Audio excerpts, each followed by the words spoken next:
So hello my dear students, my dear friends, कैसे हैं आप सभी लोग। उम्मीद करता हूं आप सभी लोग बहुत अच्छे से होंगे, आपकी पढ़ाई अच्छे से चल रही होगी। तो गाइस आज हम बात करने वाले हैं हमारी इस स्टोरी को आगे बढ़ाते हुए इंडिगो जो हमारा चैप्टर चल रहा था उसके आगे के line to line and word to word हम लोग ट्रांसलेशन देखने वाले हैं, मीनिंग समझने वाले हैं, पीछे भाव क्या रहा है ये समझने वाले हैं। सारे टॉपिक्स आज हम डिस्कस करने वाले हैं। तो स्टार्ट करते हैं आज का हमारा लेक्चर। तो अब तक हम देख चुके हैं कि राजकुमार शुक्ला जी के साथ गांधी जी जो हैं वो आ गए हैं। उन्होंने वकीलों को इकट्ठा किया है ताकि अच्छे से जानकारी मिल पाए। ठीक है, नेक्स्ट इसके अंदर आता है दे फ्रीक्वेंटली रिप्रेजेंटेड पीसेंट्स। तो ये लोग ये जो वकील थे, इन वकीलों ने लगातार या अक्सर इन्होंने रिप्रेजेंट किया था। रिप्रेजेंट का मतलब होता है प्रतिनिधित्व करना, यानी कि जहां पर मेरी जगह मैं किसी और को भेजूंगा तो वो मुझे रिप्रेजेंट करेगा। तो रिप्रेजेंट किया था इन वकीलों ने पीसेंट्स के ग्रुप्स को, किसानों के समूहों को इन कोर्ट के अंदर। They told him about their cases. तो जब भी कोई किसान उनके पास आता था अपने केस की बात लेकर के, तो वे लोग क्या करते थे, केसेस के बारे में बता देते थे, भैया केस क्या है क्या नहीं है। Reported the size of their fees, और साथ ही साथ कि भैया ये मुकदमा लड़ने में कितनी फीस लगेगी, मतलब मैं वकील तुमसे कितना पैसा लूंगा, इसके बारे में बताकर भेज देते थे। Gandhi chided the lawyers. Gandhi ji इस बात को सुनकर के क्या हुआ, चिढ़ जाते थे लॉयर्स पे। यानी कि गांधी जी को जब ये बात पता चली कि यहां के जितने भी वकील है ये लोग क्या करते हैं, जब कोई किसान या किसानों का कोई समूह आता है और आकर के वहां पर कहता है कि साहब देखो हमारे साथ ये अन्याय हो रहा है, बोले देखो भाई ये ऐसा केस है, इसमें इतना टाइम लगेगा, इतना पैसा लगेगा, इतना ये होगा, ठीक है तुम देख लो तुम्हारे साथ। जैसे ही गांधी जी ने ये बात सुनी वो चिढ़ गए, बोले यार ये क्या तरीका है, ऐसे तो तुम केवल उधर से तो अंग्रेज लूट रहे हैं, जमींदार लूट रहे हैं और इधर से वकील लूट रहे हैं, तो इस तरीके से लूटने वाले ही तीन हो गए यहाँ पर। तो गांधी जी ये बात सुनकर के चिढ़ जाते हैं लॉयर्स पर, वकीलों पर। फॉर किस चीज के लिए, collecting big fee from the share croppers, के जो बटाईदार है या जो बटाईदारी में जो किसानी का काम करते हैं वे लोग उनसे बड़ी बड़ी फीस कलेक्ट कर रहे थे, बड़ी बड़ी फीस उन लोगों से ले रहे थे। ही सेड, गांधी जी ने कहा, I have come to the conclusion that we should stop going to law courts, कि मैं इस नतीजे पर पहुंचा हूं, मैं इस निष्कर्ष पे पहुंचा हूं कि लो कोर्ट जो है, यानी कि कानून से संबंधित जो कोर्ट्स हैं जिन्हें हम कोर्ट ही कहते हैं, हाई कोर्ट, सुप्रीम कोर्ट, है ना, इन हाई कोर्ट, सुप्रीम कोर्ट इत्यादि स्थानों पर हमें जाना क्या कर देना चाहिए, पूरी तरीके से बंद कर देना चाहिए, हमें स्टॉप कर देना चाहिए, हमें कोर्ट नहीं जाना चाहिए। क्यों, taking such cases to the courts does little good, क्योंकि ऐसे केस को, ऐसे मुद्दों को कोर्ट में ले जाने से बहुत ही कम कभी कुछ ऐसा होगा कि कुछ अच्छा ही निकल के सामने आएगी। Where the peasants are also so crushed and fear stricken, जहां पर ये गरीब किसान जो है ये पहले ही दबे हुए, कुचले हुए हैं, बहुत ही भयभीत स्थिति में रह रहे हैं, बहुत ही डर की स्थिति में रह रहे हैं। लो कोर्ट्स आर यूजलेस, ऐसी स्थिति में लो कोर्ट यानी कि जो कोर्ट है वहां जाने का कोई फायदा नहीं है। लो कोर्ट पूरी तरीके से क्या है, यूजलेस है, बेमतलब है, उनका कोई फायदा नहीं है। The real relief for them is to be free from fear, और इन गरीब किसानों के लिए वास्तविकता में अगर आप राहत के लिए कुछ करना चाहते हो इनकी, तो इनकी राहत के लिए तुम्हें क्या करना होगा, इन्हें किसी भी प्रकार के भय से मुक्त करना होगा। अगर तुम इन्हें भय से, डर से मुक्त कर दोगे तो इनका जीवन अच्छे से चल पाएगा। अगर तुम इन्हें लो कोर्ट ले जाओगे तो ये वैसे ही डरे हुए रहेंगे कि अरे यार पता नहीं क्या फैसला आ जाए, अरे पता नहीं क्या होगा, अरे वकील साहब की फीस भी देनी है, अरे जमींदार ने तो बहुत बड़ा वकील कर रखा है। तो इनका ये जो डर है, कानून को लेकर के जो डर है, बड़े लैंडलॉर्ड्स को लेकर के जो डर है, ब्रिटिश ऑफिसर्स जो है उनको लेकर के जो डर है, तो ये जो डर की, भय की स्थिति है, उस डर और भय की स्थिति से इन्हें बाहर निकालना जरूरी है, आवश्यक है। Most of the arable land, यानी कि ज्यादातर जो कृषि योग्य भूमि है इन द चंपारण डिस्ट्रिक्ट में was divided into large estates, उन अच्छी कृषि योग्य भूमि को बड़े बड़े स्टेट्स के अंदर बांट रखा था। ओन्ड बाय इंग्लिशमैन, और उनके मालिक कौन थे, तो अंग्रेज ही उनके मालिक थे।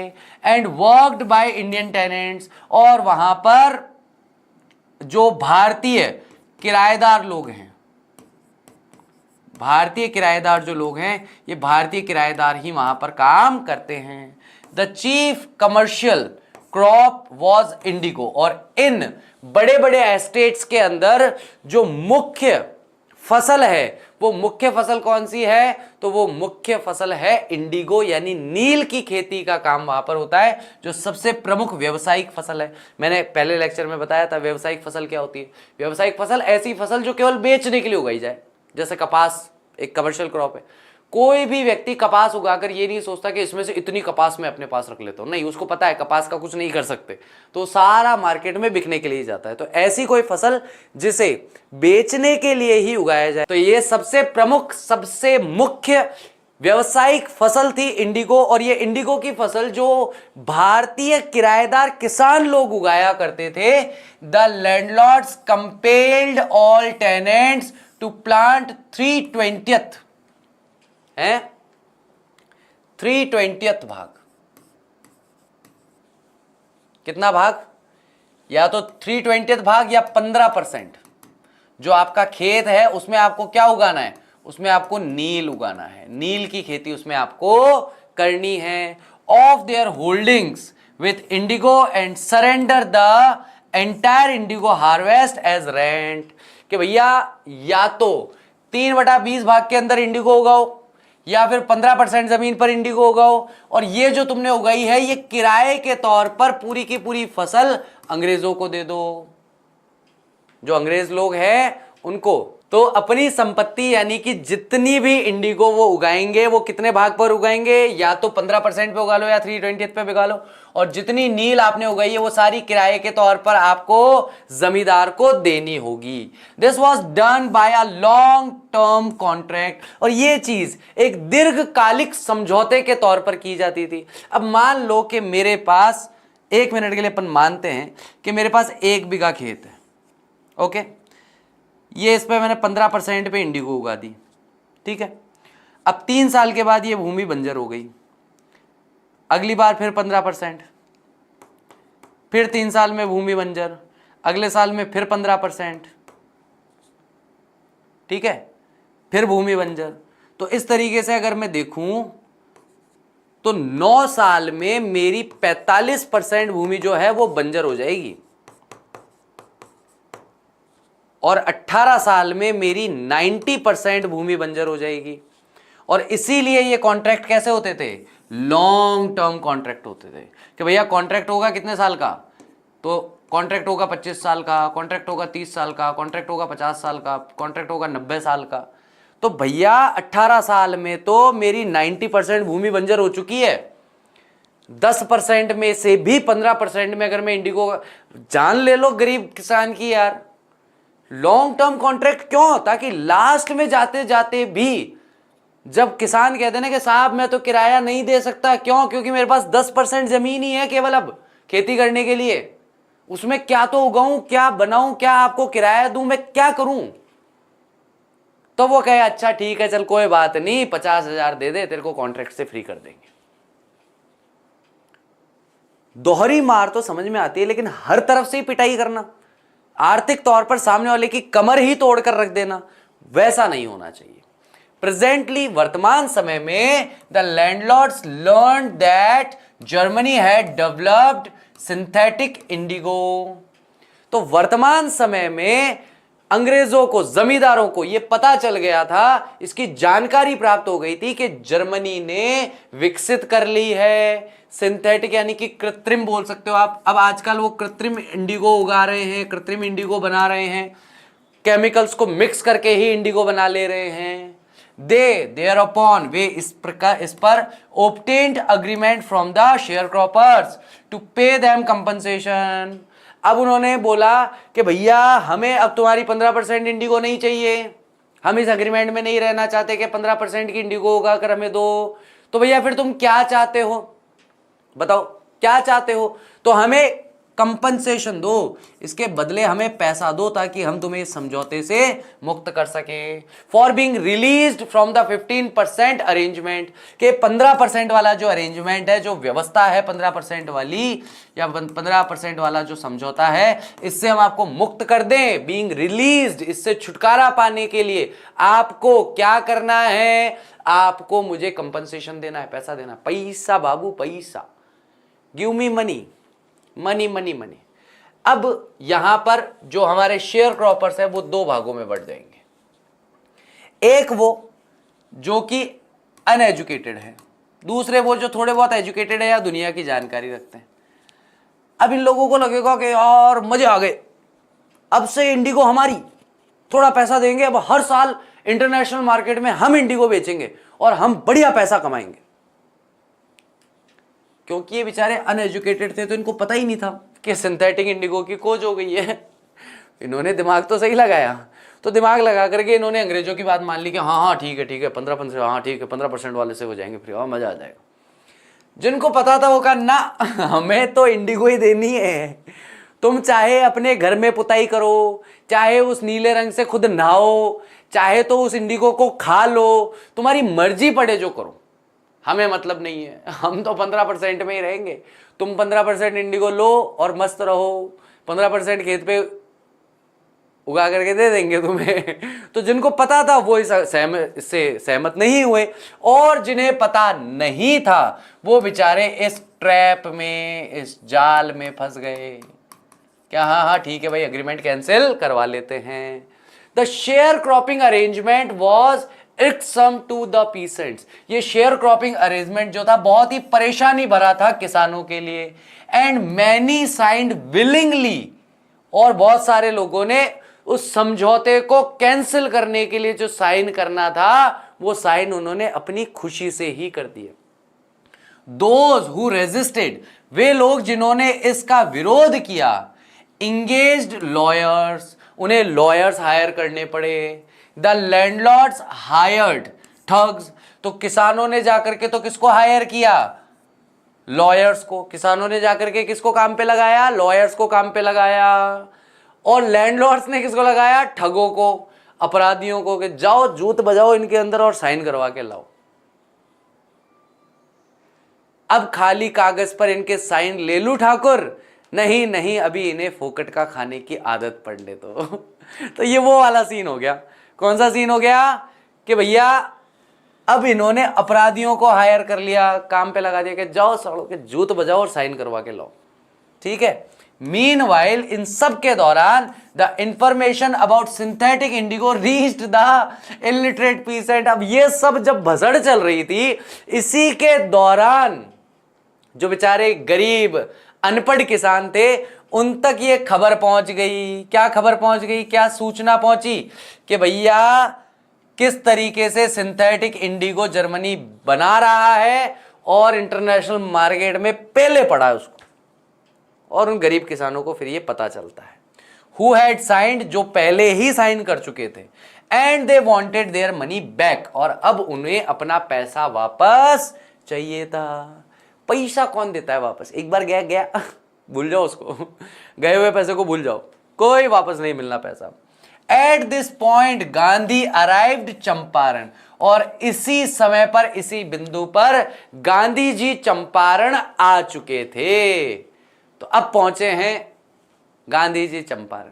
अब होंगे दो दो हाथ अंग्रेजों के और गांधी जी के बीच में। दो दो हाथ मतलब वैचारिक, वो थोड़ी के हाथ में लठ लेके चलता है तो बजाते हुए चल रहा है सब में, ऐसा नहीं। आगे देखते हैं। He began by trying to get the facts. First he visited the Secretary of British Landlords Association. तो उन्होंने प्रारंभ किया, कहां से कार्य प्रारंभ किया, तो उन्होंने प्रयास करने से प्रारंभ किया। क्या प्रयास किया कि उन्हें प्राप्त हो जाए, क्या प्राप्त हो जाए, तो तथ्य प्राप्त हो जाए। उस तथ्य को प्राप्त करने के लिए सबसे पहले वह गए घूमने, तो विजिट करने मतलब घूमने तो क्या गए होंगे, तथ्य प्राप्त करने गए थे। कहां गए थे, the secretary of the British landlords association, संगठन का नाम है। द सेक्रेटरी टोल्ड हिम, और वहां पर जो सेक्रेटरी था, जो सचिव था, सचिव ने उन्हें साफ कहा, क्या कहा, they could give no information to an outsider. Oh my God, अंग्रेज आदमी गांधी जी को कह रहा है आउटसाइडर। अबे आउटसाइडर तुम हो, भारत में घुसपैठ करके बैठे हुए हो। गांधी जी भारत के ही हैं, भारत के ही नागरिक हैं, यहीं पैदा हुए हैं, तो आउटसाइडर कैसे हो सकते हैं? तो उस सेक्रेटरी ने, सचिव ने कहा कि भैया वे किसी भी प्रकार से किसी बाहरी आदमी को कोई भी जानकारी नहीं दे सकते। Gandhi ji answer that he was no outsider. Gandhi ji ने जवाब दिया कि भैया वो कोई बाहरी व्यक्ति नहीं है। भारत में आकर कोई किसी भारतीय को बाहरी व्यक्ति कैसे कह सकता है? अरे बाहरी व्यक्ति कैसे होगा? मुझे आकर के कोई कह दे कि आप बाहरी व्यक्ति हो, आपको जानकारी नहीं देंगे। अरे भाई मैं बाहरी हूं, तुम कौन हो? निकम्मो, बाहरी तुम हो, हम तो यही के हैं। चलो नेक्स्ट, अगला कदम गांधी जी ने क्या उठाया? Gandhi ji called on the British official commissioner of Tirhut division in which the Champaran district lay. तो गांधी जी को बुलाया गया मिलने के लिए। किसने बुलाया? तो भैया ब्रिटिश ऑफिशियल के कमिश्नर ने बुलाया। कहां के कमिश्नर थे? तो तिरहुत डिवीजन के कमिश्नर थे। अब ये तिरहुत क्या है? तो तिरहुत जो है वो जैसे कि मुझे बिहार का भी इतना नहीं पता क्योंकि मेरी जीके बहुत खराब है, सॉरी। तो जैसे राजस्थान के अंदर हम बोलते हैं डिवीजन को संभाग, कुछ जिलों का एक समूह होता है, उसे संभाग कहा जाता है। और चंपारण डिस्ट्रिक्ट जो है, चंपारण जिला जो है वो तिरहुत डिवीजन में ही पड़ता है। तो वहां के उन्होंने आयुक्त ने बुलाया। द कमिश्नर ने कहा Gandhi reports proceeded to bully me and advised me forthwith to leave Tirhut. तो कमिश्नर गांधी जी बताते हैं कि कमिश्नर ने उन्हें डराने का, धमकाने का प्रयास किया और उन्होंने मुझे सलाह दी कि तुरंत प्रभाव से बिना देरी करे तिरहुत डिस्ट्रिक्ट छोड़ करके चले जाओ। क्योंकि गांधी जी का मामला यही था, कोई नहीं चाहता था गांधी जी उनके एरिया में। बोले ये आदमी आएगा भसड़ मचाएगा, ये आदमी आएगा कोई ना कोई कलेश खड़ा करेगा मेरे जीव को, और मेरे उच्च अधिकारी मेरे को गाली देंगे कि तू क्या कर रहा है वहां बैठ करके कमिश्नर।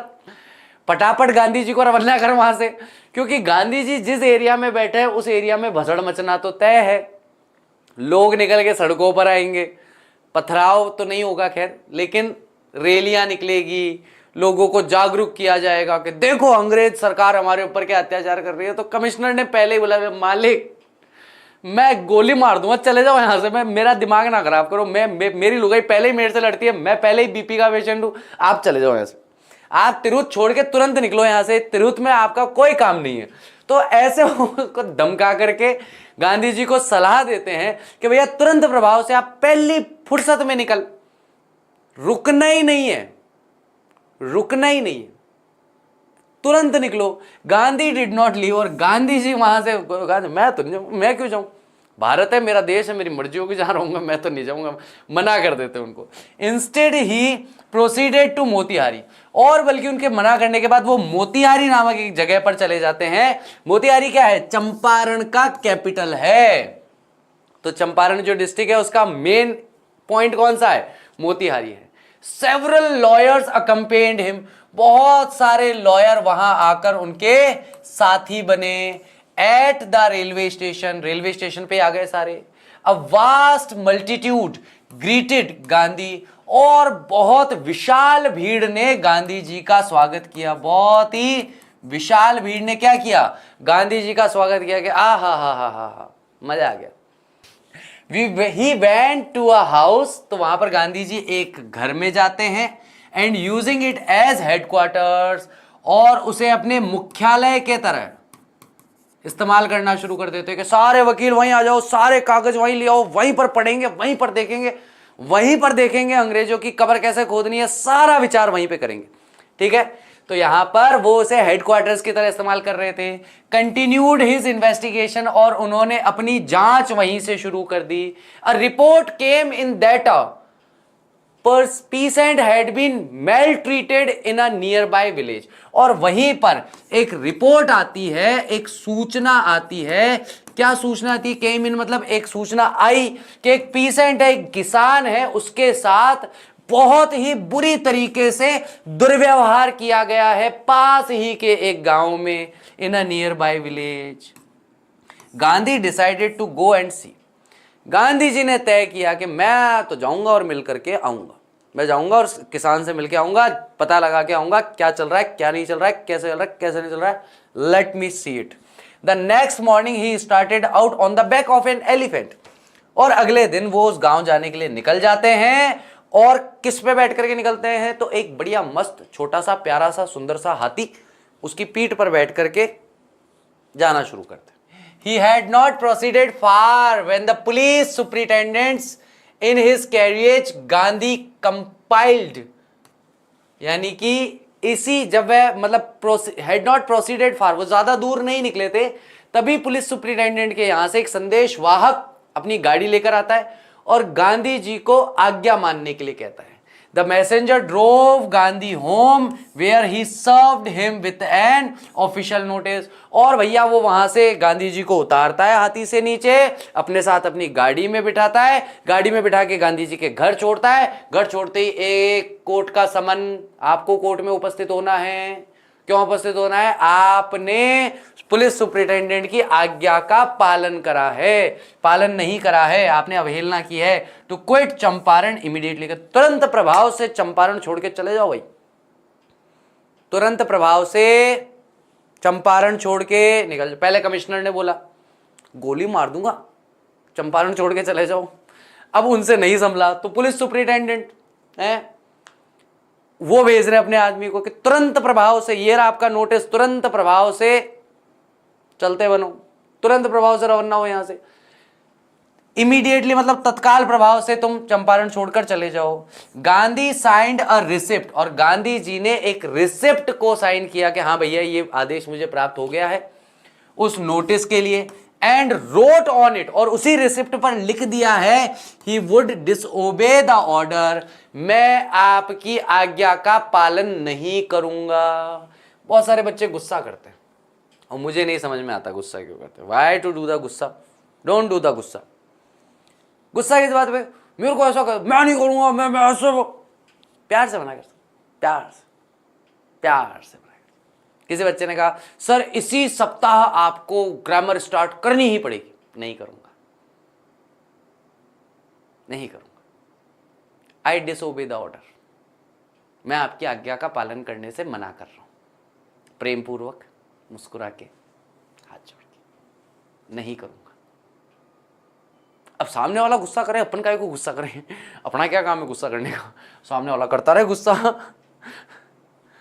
मुझे कब गुस्सा करना है ये तो मैं तय करूंगा ना यार, सामने वाला थोड़ी तय करेगा कि मुझे कब गुस्सा करना है। इन कॉन्सिक्वेंस, उसी के परिणाम स्वरूप Gandhi received a summons to appear in court the next day, और इसी के परिणाम स्वरूप गांधी जी को एक समन प्राप्त होता है, एक कानूनी आदेश प्राप्त होता है कि उन्हें उपस्थित होना है कोर्ट में अगले दिन।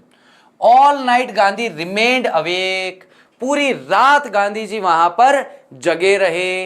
ही telegraphed Rajendra Prasad to come from Bihar with influential friends, उन्होंने टेलीग्राफ भेजा राजेंद्र प्रसाद जी को कि भैया तुरंत प्रभाव से अपने प्रभावशाली दोस्तों को लेकर यहां पर आ जाओ। ही सेंट इंस्ट्रक्शन टू द आश्रम, तो जो उनका साबरमती का आश्रम था वहां पर भी उन्होंने इंस्ट्रक्शन, हिदायतें और निर्देश भेजे। He wired a full report to the viceroy, उन्होंने तार के जरिए पूरी जो रिपोर्ट बना रखी थी वहां की वो वायसरॉय को भी भेज दी। Morning found the town of Motihari black with peasants, अगले दिन सुबह उठ करके देखा तो पूरे के पूरे किसानों ने मोतिहारी जिले को पूरा भर रखा और कोर्ट को चारों तरफ से ढक रखा, यानी काले काले बस उनके काले बालों वाले सर ही दिखाई दे रहे थे। ठीक है, काले बालों वाले सर दिखाई दे रहे थे, इसलिए पूरा ब्लैक हो रखा था पीसेंट से। They did not know Gandhi's record in South Africa, वे नहीं जानते थे गांधी जी का क्या रिकॉर्ड है साउथ अफ्रीका में। They had merely heard that a Mahatma who wanted to help them was in trouble with the authorities, उन्होंने बस इतना मात्र केवल इतना सा सुना था कि एक महात्मा नाम का कोई व्यक्ति है जो हमारी मदद करने आया है और उसकी अधिकारियों के साथ कुछ समस्या हो गई है, कोई परेशानी हो गई है। तो सारे भारतीय पहले भी ऐसे ही थे, भाई की लड़ाई हो गई, भाई की लड़ाई हो गई, चलो भाई की लड़ाई हो गई, लठ लेके घर, चलो भाई की लड़ाई हो गई। कोई आया गांधी गांधी महात्मा हमारी मदद करने आया, अधिकारी लोग उसको परेशान कर रहे हैं, कोई भसड़ हो गई है दोनों के बीच, चलो भाई लठ ले गए, चलो तुरंत प्रभाव से सारे आ गए गांधी जी का सपोर्ट करने। देयर स्पॉन्टेनियस डेमोन्स्ट्रेशन, और तुरंत प्रभाव से, जितना तुरंत और जितना गतिशील तरीके से जो डेमोन्स्ट्रेशन होने लगे, प्रदर्शन होने लगे इन थाउजेंड्स, हजारों की तादाद में अराउंड द कोर्ट हाउस, हजारों लोगों ने आकर के कोर्ट हाउस को चारों तरफ से घेर लिया, was beginning of their liberation from fear of the British. और यही मोतीहारी के लोगों की पहली जीत थी कि आज उनको ब्रिटिश अधिकारियों से डर नहीं लग रहा था, कि बिगिनिंग ऑफ देयर लिबरेशन, यानी कि वो स्वतंत्र हो रहे थे, मुक्त हो रहे थे, किससे? From fear of British. तो ब्रिटिश अधिकारियों का जो डर था, उस डर से वो स्वतंत्र हो रहे थे, मुक्त हो रहे थे। द ऑफिशियल फेल्ट पावरलेस, और जितने भी अधिकारी लोग वहां पर थे वो बिल्कुल शक्तिहीन महसूस कर रहे थे। अरे हजारों लोगों की तादाद है यार इनके सामने, 50-100 ऑफिशियल्स क्या कर लेंगे बेचारे गरीब लोग, उनको क्या करना है। विदाउट गांधीज कॉपरेशन, यानी कि गांधी जी के सहयोग के, सहायता के बिना क्या हुआ, वे बिल्कुल निस्सहाय, बिल्कुल शक्तिहीन महसूस कर रहे थे। He helped them regulate the crowd, और गांधी जी ने उनकी सहायता की कि भाई चलो आप भीड़ को, अरे हटो हटो जान दो, मेरे को जाना है कोर्ट में भैया, मैं खुद जाना चाहता हूं, ऐसा नहीं है मुझे जबरदस्ती उठा के कोर्ट लेके जा रहे हैं, मेरी इच्छा है कोर्ट जाने की, क्योंकि मैं कमिश्नर के मजे ले लिया, मैं पुलिस सुपरिटेंडेंट के मजे ले लिया, अब मेरे को जज के मजे लेने का है। गांधी जी का मूड अलग ही रहता था भाई। गांधी जी साउथ अफ्रीका में थे, सबको पता है क्यों थे, वो वहां पर लॉ की पढ़ाई कर रहे थे, उन्होंने वहां पर कानून का अध्ययन ही किया, वो खुद लॉयर थे। तो गांधी जी के अभी अपन सबके मजे ले चुके, अभी अपन जज के मजे लेंगे, ठीक है। तो गांधी जी तुरंत प्रभाव से अंदर जाने को तैयार, और भीड़ को हटा रहे, कह रहे जान दो जान दो जान दो भाई जान दो, है ना। ही वॉज पोलाइट, वे बहुत विनम्र थे और बहुत ही मित्रतापूर्ण व्यवहार कर रहे थे जितने भी वहां पर गवर्नमेंट ऑफिशियल्स थे। He was giving them concrete proof that their might hitherto dread and unquestioned could be challenged by Indians। वो उन्हें साथ ही साथ ठोस इस बात का सबूत दे रहे थे कि जिस चीज को अब तक वो अपनी शक्ति मान रहे थे कि हम बहुत शक्तिशाली, हम बहुत दमदार लोग हैं, डराने वाला मान रहे थे अपने आप को, और ऐसा मान रहे थे कि वो विरोधहीन है। भारतीय जनता, भारतीय लोग उनका विरोध कर ही नहीं सकते, भारतीयों की क्षमता ही नहीं है विरोध करने की। Could be challenged by Indians. तो धीरे धीरे समझाते जा रहे थे कि देखो देखो बेटा, तुम ढंग से रहा करो, ये यहाँ के लोग हैं ना, ये बिहारी हैं सारे, हैं, इनके खोपड़े रहते हैं खराब, ये तुरंत प्रभाव से किसी दिन पीट देंगे, पीछट पीछट, देख ऐसे मत कर, धक्का मत दे देख पुलिस वाले को।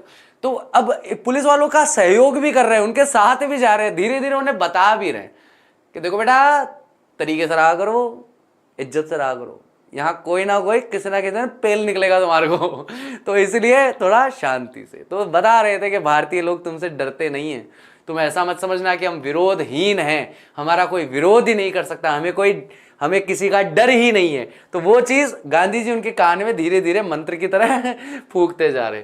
द गवर्नमेंट वॉज बेफल्ड, और गवर्नमेंट जो है पूरी भौचक्की रह गई, पूरी तरीके से घबरा गई। द प्रोसिक्यूटर, यानी कि जो पक्षकार का वकील होता है, जो सरकार की तरफ से वकालत कर रहा था, रिक्वेस्टेड द जज टू पोस्टपोन द ट्रायल। वो जाके जज को कहता है कि साहब ये जो आज बहस होने वाली है, ट्रायल होने वाला है, इसको पोस्टपोन कर दो, इसकी तारीख आगे की दे दो, आगे बढ़ा दो इसकी तारीख। यानी कि किस किस का गला सूख चुका अब तक? कमिश्नर गया, सुपरिटेंडेंट ऑफ पुलिस गया, बाहर जो पुलिस वाले अधिकारी थे वो गए सारे, उनको निपटा लिया गांधी जी ने। अब अंदर आके गांधी जी कोर्ट में खड़े हो गए, ट्रायल शुरू करो, चलो मेरे को बुलाया ना तुम लोगों ने, ट्रायल शुरू करो, don't waste my time, I am a very busy person, trial शुरू करो।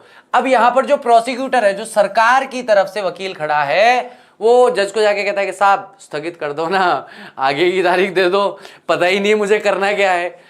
Apparently the authorities wished to consult their superiors, और इन्हीं सबसे साफ तौर पर दिखाई दे रहा था कि जो भी वहां पर अधिकारी लोग थे वो ये इच्छा जाहिर कर रहे थे कि हम अपने उच्च अधिकारियों से थोड़ी सी सलाह मशवरा कर लें। अब हम लोगों ने गांधी जी को यहाँ बुला तो लिया है, लेकिन समझ नहीं आ रहा इस आदमी का करना क्या है। तो ट्रायल नहीं हो रहा और उनके सुपीरियर्स उच्च अधिकारियों से वो बात करना चाह रहे थे। ये देख करके गांधी जी ने प्रोटेस्ट करना शुरू कर दिया। उन्होंने इस बात का विरोध किया अगेंस्ट द डिले। देरी क्यों हो रही है? तुमने मुझे बुलाया कि मैंने आज्ञा की अवहेलना की है, मेरे को तुमने बुलाया, मैं आ गया। बाहर से लोगों ने मेरे को घेर लिया कि नहीं जाने देंगे कोर्ट में। मैंने लोगों को समझाया कि मैं कोर्ट में जाऊंगा। अब मैं कोर्ट में आ गया हूं, देर क्यों हो रही है?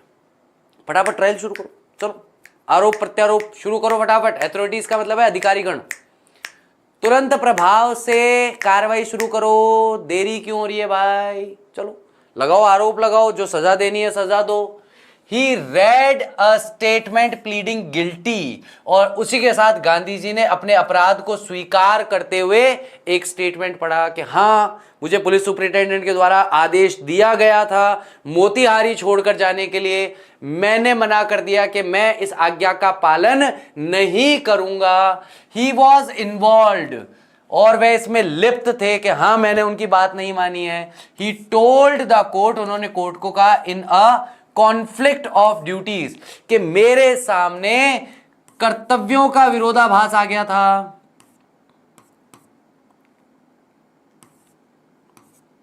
क्या आ गया था? कर्तव्यों का विरोधाभास की स्थिति आ गई थी। ऑन द वन हैंड, एक तरफ एक और, not to set a bad example as a law breaker, कि मैं कोई भी बुरा उदाहरण नहीं प्रस्तुत करना चाहता था कानून को तोड़ने वाला बनकर। तो प्लीडिंग का मतलब होता है निवेदन करना, ठीक है। प्लीडिंग गिल्टी मतलब अपराध स्वीकार करना, ठीक है। ऑन द अदर हैंड, और दूसरी तरफ, render the humiliation and humanitarian and national service for which he had come. मतलब एक तरफ तो ऐसी बात थी कि मैं कोई दुनिया के सामने ऐसा उदाहरण नहीं बनना चाहता था कि यह आदमी कानून की अवहेलना करता है, यह आदमी कानून को तोड़ता है, और दूसरी तरफ मैं एक मानवतावादी, मानवीय और राष्ट्रीय सेवा के लिए यहां आया हूं मोतिहारी में। तो एक तरफ मेरे लिए यह था कि मैं अपने इस काम को भी नहीं छोड़ सकता था और एक तरफ मैं कानून भी नहीं तोड़ना चाह रहा था। लेकिन ये दोनों चीजों विरोधाभास थी। अगर मैं मोतिहारी छोड़कर चला जाता तो बताओ, मैं यहां पर जो मानवतावादी या राष्ट्रीय कार्य करने आ रहा हूं वो कैसे करता, और दूसरी तरफ कानून। तो दोनों में से मैं कोई बुरा उदाहरण नहीं बनना चाहता था। He disregarded the order to leave, और उन्होंने कहा कि भाई मैंने मोतिहारी या तिरहुत डिस्ट्रिक्ट छोड़कर जाने के लिए मैंने मना कर दिया, उस आदेश को मानने से मैंने अस्वीकार कर दिया।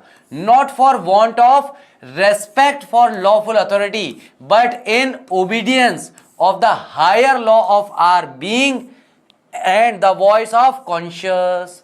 तो भैया इसलिए नहीं, नॉट फॉर वॉन्ट, ऐसा अभाव नहीं था कि भाई मेरे मन में लॉफुल अथॉरिटी यानी कि जो पुलिस सुपरिटेंडेंट जो है, जो कानून युक्त जिनको अधिकार मिले हुए हैं, उस व्यक्ति का अपमान करना चाहता था, सम्मान नहीं करना चाहता था। मेरे मन में ऐसा कुछ नहीं था, बल्कि मैं आज्ञा का पालन कर रहा था। उससे भी उच्च जो कानून है, किसका? आर बीइंग, हमारे होने का। हमारे होने का सबसे बड़ा कानून क्या है? हमारी आत्मा, हमारा विवेक। तो मैं अपने कॉन्शियस की, अपने अंतरात्मा की बात मान रहा था। He asked the penalty due, और गांधी जी ने अब कहा कि भैया जो भी उचित दंड है इस बात के लिए आप मुझे दीजिए, मैं खड़ा हूं, दंड दो आप मुझे, पनिश करो आप मुझे। भाई मैं तो यहां पर मानवता के और राष्ट्र के काम के लिए आया हूं। आपकी पुलिस सुपरिटेंडेंट ने कहा ऐसे चले जाओ, चला जाऊंगा तो फिर मानवता का और राष्ट्र का काम कैसे करूंगा? सिंपल सी बात है ना। तो मुझे तो यहां रहना पड़ेगा। अब दो चीजें थी, या तो मैं जो कानून युक्त जो अधिकारी है, जिसके पास अधिकार है कानून युक्त तरीके से, या तो मैं उसकी बात मानता, या मैं अपने अंतर्मन की बात मानता, अपने विवेक की, अपनी अंतरात्मा की बात मानता। तो मेरे पास तो दो में से एक था, इसलिए मैंने अपने अंतरात्मा की बात मानी और सामने वाले भाई साहब जो हैं उनकी आज्ञा का पालन करने से मना कर दिया। मैं मान रहा हूं मैं अपराधी हूं, दंड दो, दंड दो। टेल मी माई पनिशमेंट, मेरी पेनल्टी क्या है, मेरा दंड क्या है, वो मुझे दीजिए। The magistrate announced that he would pronounce sentence after a 2 hours recess, और मजिस्ट्रेट यानी कि वहां पर जज महोदय जो बैठे थे उन्होंने घोषणा की कि वो जो भी सजा होगी, जो भी दंड होगा वो 2 घंटे बाद बताएंगे। 2 घंटे का रिसेस, मध्यांतर, ब्रेक, आधी छुट्टी, ठीक है, तो 2 घंटे बाद बताएंगे। And asked Gandhi to furnish bail for those 120 minutes. और उन्होंने गांधी जी को कहा कि आप एक काम करो, हमारे को लिख करके दे दो कि साहब मेरे को जमानत दे दो 120 मिनट के लिए, 2 घंटे के लिए जमानत दे दो। बोले ना बाबू ना, ऐसी गलती ना। गांधी रिफ्यूज्ड, गांधी जी ने मना कर दिया। द जज रिलीज हिम विदाउट बेल। तो जज भी देखा, बोले यार क्या मुसीबत है, तुम लोग साले कोर्ट के बाहर निपटा लेते इस काम को, तुम्हारे चक्कर में नाश हो रखा है यहाँ पे मेरा। बोले जा भाई तू बिना बेल के ही जा, तू बिना जमानत के ही चला जा भाई, तू कोई बात नहीं, तू भाई मुझे बख्श दे, मेरी जान बख्श दो, मैं मेरे से नहीं झिल रहा है ये सब।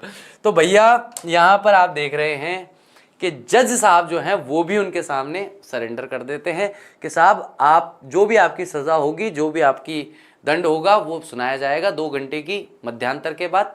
और कहा कि 2 घंटे के लिए बेल ले लो। गांधी जी ने कहा ना मेरे को बेल चाहिए नहीं, मेरे को तो सजा दो, 2 घंटे आप बैठो, मैं बिठा के रखो यहाँ, मैं बैठा हूँ यहाँ। बोले भाई तू प्लीज यहाँ से बाहर चला जा, तू 2 घंटे तू यहाँ बैठ रहेगा, मेरा को सांस नहीं आ रही।